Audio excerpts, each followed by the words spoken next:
Elhamdülillah ve salatu ve selamu ala Rasulillah.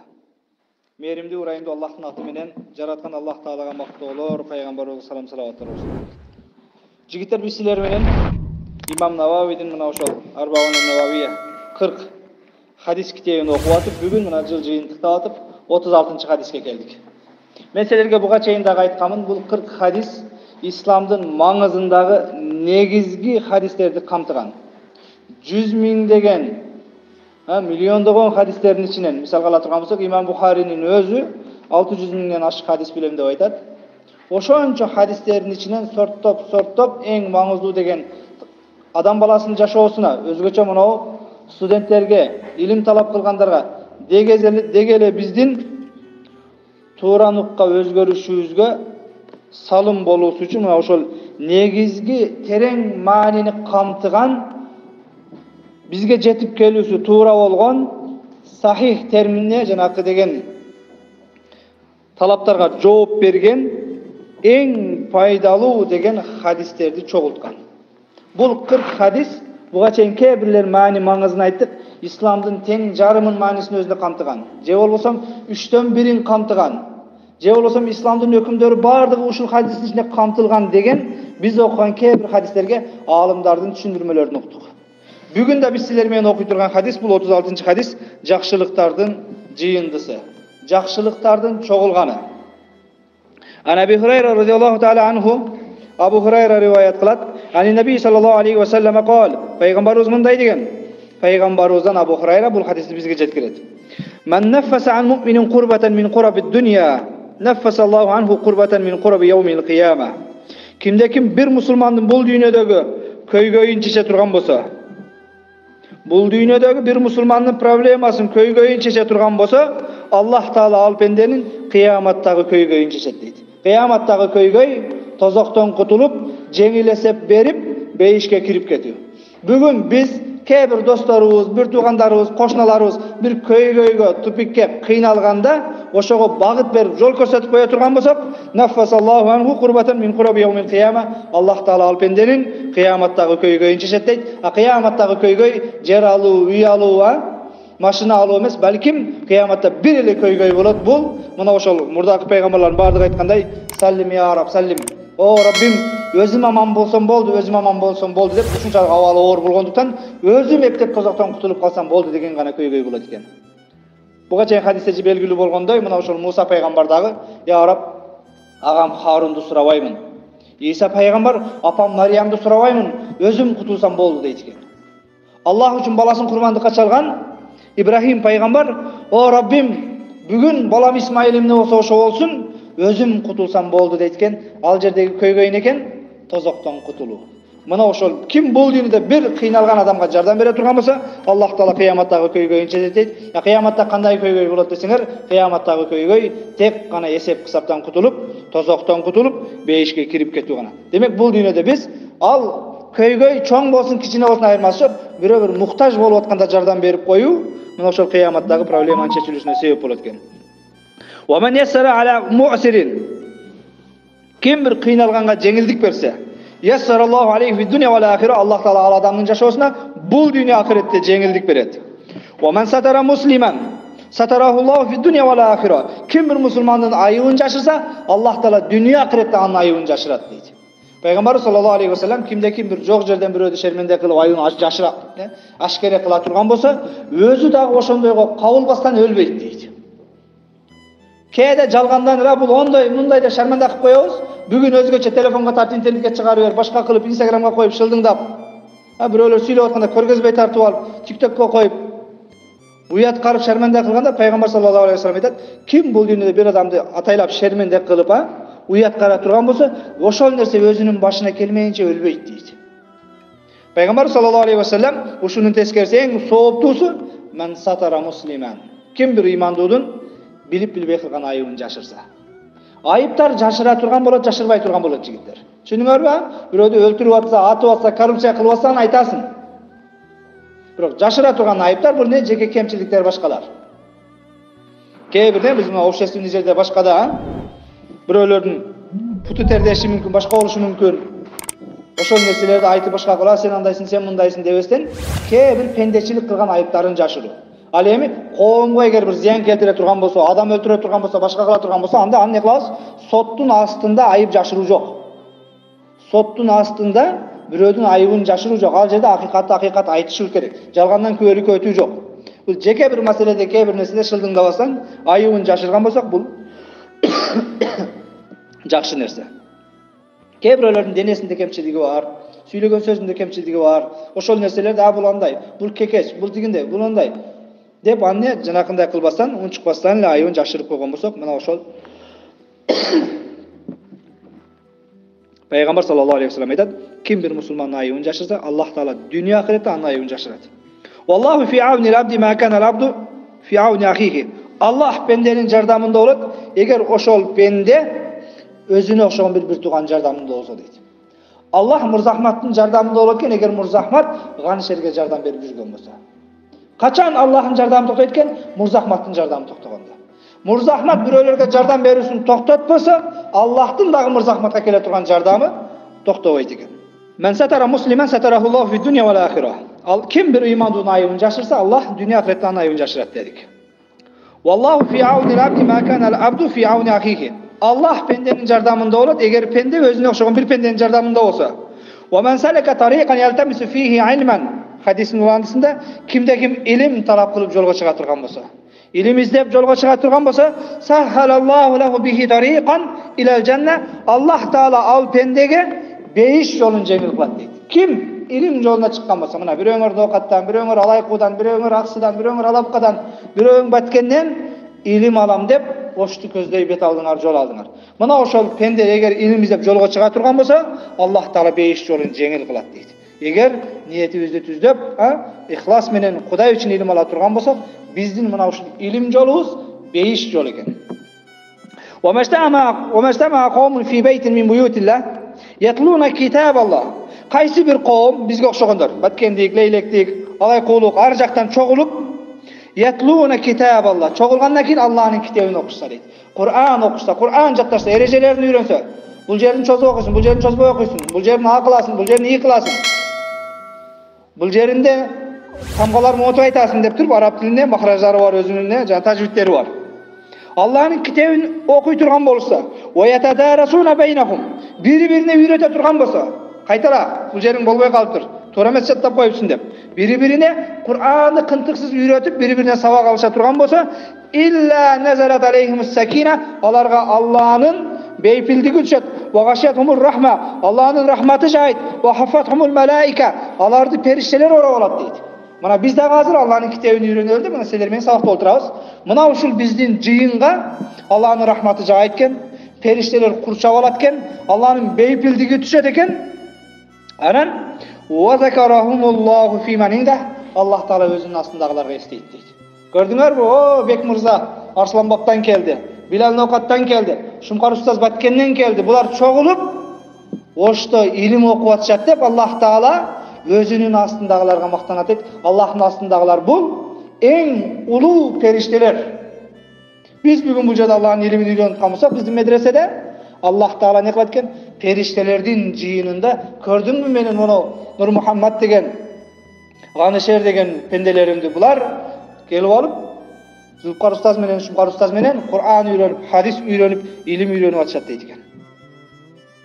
Закарахумуллаху фи ман инда, Аллах өзүнүн астындагылардын астында эстейт. Ва ман баттаа фи амалихи, кимдин амалында кемчилдик боло турган болсо, кимдин амалы түз болбой турган болсо, лам юсри бихи насабы, анын ата теги ага пайдасы тийбейт дейт. Бул Пайгамбар саллаллаху алейхи ва салламдын Аллаху алам кызы Фатима энебизге айткандагысы. О Фатима, намазыңда башкаңда бекем болгун. Эгер өзүңнүн Кудай менен болгон мамилең жакшы болбосо, атаңдын пайгамбар экендиги эртең кыяматта сен тозоктон кутулбайт деген хадис. Түшүнүңөрбү? Атаңдын авторитети ортого түшө албайт эгер өзүң Аллах менен мамилең жакшы болбосо деп Пайгамбар саллаллаху алейхи ва саллям Аллаху алам бул ошол кызы Фатима энебизге айткандагы хадиси. Ман баттаа фи амалихи, кимдин амалы түз болбосо, туура болбосо, Кудайга жага турган болбосо, ага анын же болбосо амалы аз болот деген сөз. Амалы толук болбосо, кемчилдиги менен болсо, кээде намаз окуп, кээде калтырып кое турган болсо, лам юсри бихи насабу, ата теги ага пайдасы тийбейт дейт.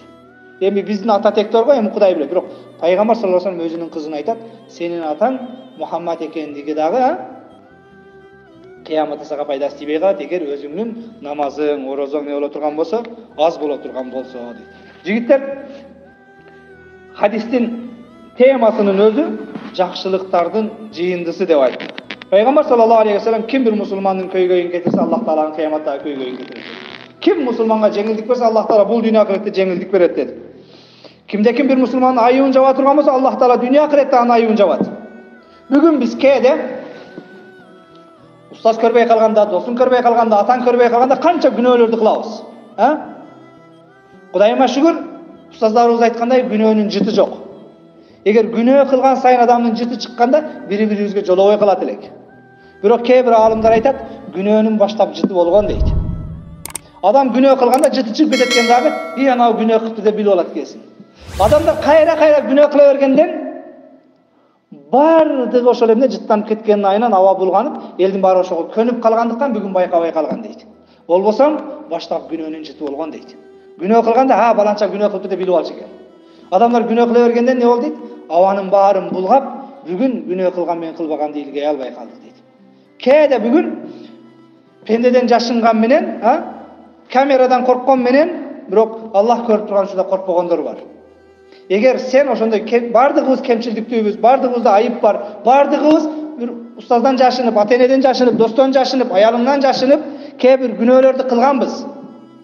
Bирок oşol günöөлөрдү Allah Taala erten kıyamata jaşırıp koyusun kalasak, Peygamber şu hadiste aytat, "Men satara musliman." Özüne okşogon biröөнүn ayыбын көрүp kalganda jaşırgın, Allah senin hiç kim bilmegen ayıplarыңды fi dünya ve ahire, dünya ahirette jaşırat deydi. Allahu Ekber, Allah'ın mehrimdүүлүгүн karagıla. Namaz okusan, oroza tutsan, acılığa varsan degen jok. Mirza-Ahmad, Allah ayıbыңды jaşırat, zekat bersen, sadaka bersen degen jok. İslam dininin mükemmel, toluk ekendigi ad-din muamele, din bul mamile. Adamlar Peygamber sallallahu aleyhi ve sellem aytkanday, Hayrun nas anfa'uhum lin-nas. Adamların en жақсы başkalarga paydalууsu, ahabbul amali ilallah, Kudayga en jakkan amal sururun tulkulu ala muslim. İmanduga kuanış tartуулоо Kudayga en jakkan amal eken. Demek dindin talabı uşul. Muhammedur Rasulullah. Muhammed Allah'ın elçisi. Vellezina ma'ahu ashidda'u alal kuffar. Muhammed menen birgeler kapılarga katal, oroy. Orusça aytkanda жесткий. Wa ruhamau baynahum, bирок musulmanlar biri-birine kanday eken? Sılık, sıpayı, jumşak deydi. Dindin bizden talap kılganı ынтымак bolup jaşоо, birimdik bolup jaşoo, dos bolup jaşoo, aga ini bolup jaşoo. Mana Peygamber sallallahu aleyhi ve sellem o jerde bir kança bizge jеңилдиктерди aytты. Al jеңилдиктер namaz okugandыгыбыз үчүн эмес экен, ажылыкка баргандыгыбыз үчүн эмес экен, садака, зекет, мечит кургандыгыбыз үчүн эмес экен. Men neffese an mu'minin kurbatan, kim bir musulmanın köygöyün çeksin, problemasına jardan berse, karızından kutuluğa, jumuşundan bütür albay etkandıgına, Allah Taala neffesallahu anhu kurbatan min kurabi yevmil kıyama, kıyamattagı köygöyün çeksin deydi. Kıyamattagı köygöyün çekilүүsü bul dünyada özüne okşogon biröөгө jardan berүүгө байлап атат. Kıyamatta sen Allah Taala şermende kılbası, bugün sen janыңda oturgan dosuңдун bir ayыбын şermende kılbaşına baylandırат. Kıyamatta günöөлөрүң jaşырылышын kaalayсың да, anda sen bul dünyada her kimdi videoga tartıp aşağı TikTok'ka, Instagram'a çıkarıp şermende kıla berbe.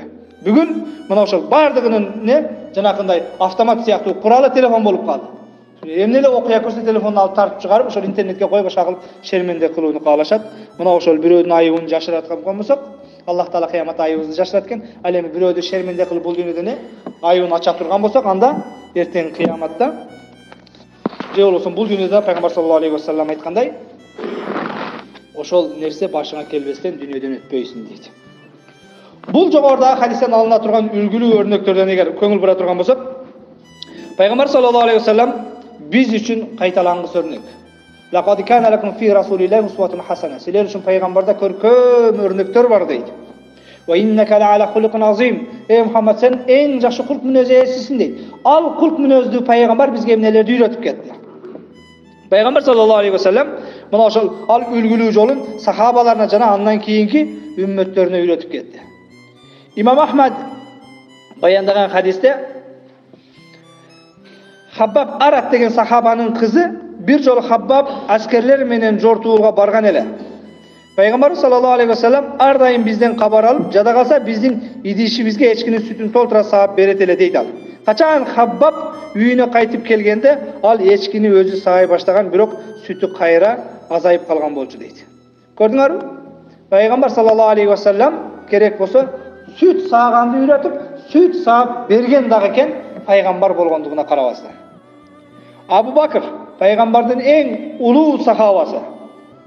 Кээ бир себептерден улам эркек кишилер жок болгон айылдын эли үчүн өз колу менен койлорун саап берет эле дейт. Түшүнүңөрбү? Аскерлер, эркектер согушка, фронтка, башкага кеткен учурда айылда эркектер кыла турган иштерге жөнө калбай калган учурда Абу Бакр келип, мына ошол айылдагы аялдардын жумуштарына жардам берет эле, ушунчалык деңгээлде жардам берет эле, керек болсо койлорун дагы саап берет эле дейт. Кийин ал момундардын халифасы, падыша, президент болуп калган учурда эл арасында мына ошондой эне сөз болуп кетти дейт. Абу Бакр эми мурдакыдай бизге кой саап бербесе керек деген. Бул сөздү уккандан кийин Абу Бакр менин бул ишим мурда аткарып жүргөн иштериме тоскоол болбойт деп, бул иштен тагыраагы кой саагандан баш тартуусун билдирген дейт. Түшүнүңөрбү? Эми президент болду, мурдакыдай бизге кой саап бербесе керек деп айылдаштар сүйлөгөндө, Абу Бакр менин падышачылыгым, президенттигим пайгамбар үйрөткөн сүннөт жолдон мени тоса албайт. Мен колунда жокторго муктаждарга кой саап бергенден кайтпайм деп, дагы эле президент падыша болсо дагы кой саап берүүсүн токтоткон эмес дейт. Бул мына ошол бүгүн биз айылдын муктаждарына кыйналгандарын эмес, кээде эмне мына ошол аялыбыз тамак кылганда, башкада нан жапканда жардамдашып коюу, каралашып коюу мына ошол сүннөт. Мына ошол эркектик. Жана интернетте жана кээ бир сөздөр жок го. Европада аялдарына жанакындай эмес, сый көрсөткөндөрдү джентльмен дейт. Ал эми бизде катын кыл дейт депчи. Ошол биздин эмне жанакы канчалык бир деңгээлде аң сезимибиздин туура эместиги. Биздин ошол жанакы мусулманчылыгыбызды билбегенибиз, пайгамбарды тааныбаганыбыз, сүннөт менен жашабагандыгыбыз. Пайгамбар саллаллаху алейхи вассалам керек болсо мына ошол үй иштеринде камыр кылганга чейин жардам берип, нан жапканга чейин барат эле. Бизде кээде эмне ошол жанакындай баланы каралашып коюу, башка кылып, от жагышып коюу, уйсу ашып койгон, бул сүннөт менен бирге эркектин мойнунда милдет дагы. Түшүнүңүздөрбү? Ошого окшогон үй тиричиликтерин аял кылат деген шариаттын талабы жок. Алхамдулилла, бирок биздин аялдар, биздин кыздар мына ошол эмне күйөөмдүн ыраазычылыгын табайын деп, башка хадистерге амал кылып, башка кылып жөнөкөйлүгүнөн, кичипейилдүүлүгүнөн кайнатамдын ыраазычылыгын алайын, күйөөмдүн ыраазычылыгын алайын, менин бейишке кирүүм күйөөмдүн ыраазычылыгында деп бардык жумушту өз мойнуна алып кылып аткандагысы мына ушунан жазбасын. Аллах Таала иншалла мына ошол өздөрү үмүт кылгандай күйөөлөрүнүн ыраазылыгын тапкан аялдарга бейиштен берип, Аллах өзү ыраазылыгын берген болсун. Пайгамбардын улуу сахабаларынан экинчиси бул Азирети Умар. Азирети Умар жесир аялдарга жардам берип, ичкен сууларын ташып берет эле. Bir күнү кечинде Талха бин Убайдулла айтат, Азирети Умар көзү көрбөгөн кемпирдин үйүнө кирип кетти дейт. Эртеси күнү акырын жанагы кемпирдин үйүнө бардым дагы дейт. Кечинде келген киши ким эле деп сурадым дейт. Ал сага эмнеге келди дедим дейт. Бул өз оюнда бул аялга тийиш кылган башка каны келди деген ойдо текшерип келди. Жанагы кемпир айтты, бул киши мага бир нече убакыттан бери келип турат. Мага керектүү азыктарды алып келип, үйүмдөгү таштарды, мусор, нажасаттарды алып кетет, тазалап кетет. Деп жооп бергенде Талха бин Убайдулла, Талха, араб тилинде сакулатка уммук дейт, бул жанакы энең сени жоготуп боздоп калсын деген сөз. Кыргызчага которгондо, бизче айтканда, өлүп кеткир деген сөз. Өлгүр, ушинтип да ойлойсуңбу? Азирети Умар ошондой жаман ишке барат беле? Бул Умар, карабайсыңбы, сен кандай жаман оюң бар? Умар биякта байкуштардын келип, мусорун тазалап, төшөгүн тазалап кетип атыптыр деп, мына ошол Азирети Умардын кылган ишине не кылган? Таң калган. Бул мына ошол пайгамбар саллаллаху алейхи вассалам ким бул дүйнөдө бирөөдүн бир муктаждыгын чечсе, бир кыйналгандарга жардам берсе, жеңилдик берсе, Аллах кыяматта жеңилдик берет деген сөзгө Абу Бакр, Умар булар не кылган экен? Амал кылышкан экен. Абу Ваил күндө айылдагы кемпирлерди зиярат кылып, аларга керектүү нерселерди алып келип, сынып калган буюмдарын оңдоп берет эле дейт. Абу Ваил деген мына ошол улуу алымдардан ушинтип кароосуз калгандардын муктаждыктарын барып кабар алып турат эле. Имам Мужахид айтат, мен Ибн Умарга, Аллах андан ыраазы болсун, кызмат кылуу үчүн аны менен бирге сапарга чыктым, бирок тескерисинче ал мага кызмат кылды дейт. Умардын баласы Абдулла менен кошо сапарга чыктым дейт. Дамыла жолдо бир кызматыңыз болсо деп, сахабага кызмат көрсөткөнү дейт. Кошулуп барсам дейт. Тилеге каршы мен ага кызмат кылбайлы, ал мага кызмат кылды дейт. Не үчүн? Ким бул дүйнөдө бирөөгө жардам берсең, Аллах Таала кыяматта жардам берет. Ким бирөөгө жеңилдик кылса, Аллах ага жеңилдик кылат деген нерсеге амал кылгандыгы үчүн. Табииндерден болгон Хасан Басри жолдошторунун бир экөөң бир кишинин муктаждыгын чечип берүүгө жумшап, жолдон Сабит Бунани дагы алып алгыла дейт. Хасан Басри өзүнүн окуучуларынан экөөсүн жөнөтөт дагы барып Сабитти дагы алып алгыла дейт. Алда силер менен кошо барып, ошол эне баласы жокторго, кары картаңдарга жардам берсин десе, барса Сабит мечитте этикафта экен. Этикафты билесиңер, а?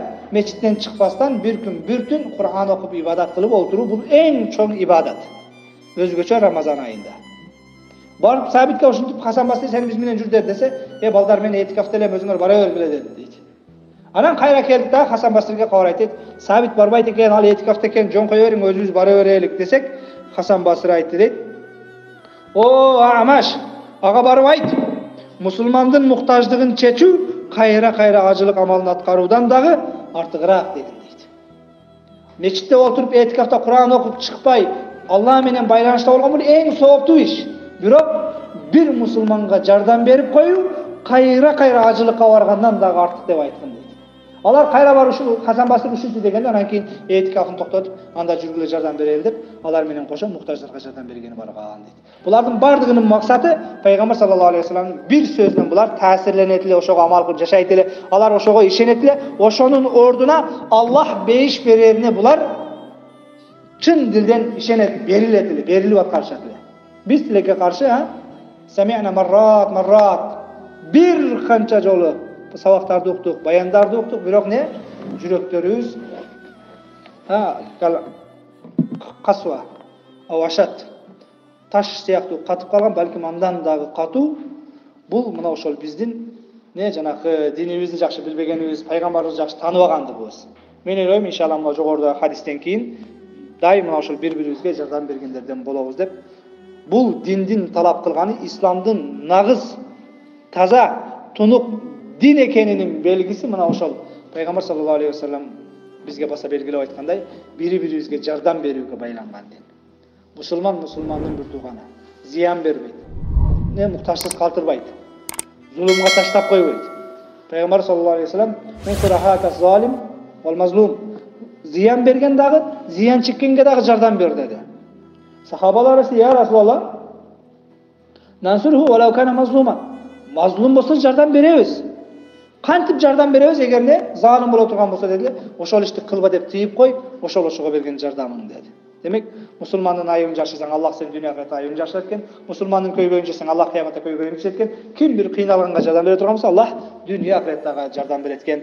Пайгамбар саллаллаху алейхи хадисинин уландысында, кимдин амалы аз боло турган болсо, толук болбой турган болсо, анын ата-этеги ага жардам бербейт дейт. Мен ойлойм, иншалла, Кудайдан үмүт кылып, ихлас менен ибадат кылууну Аллахым баарыбызга насип кылсын.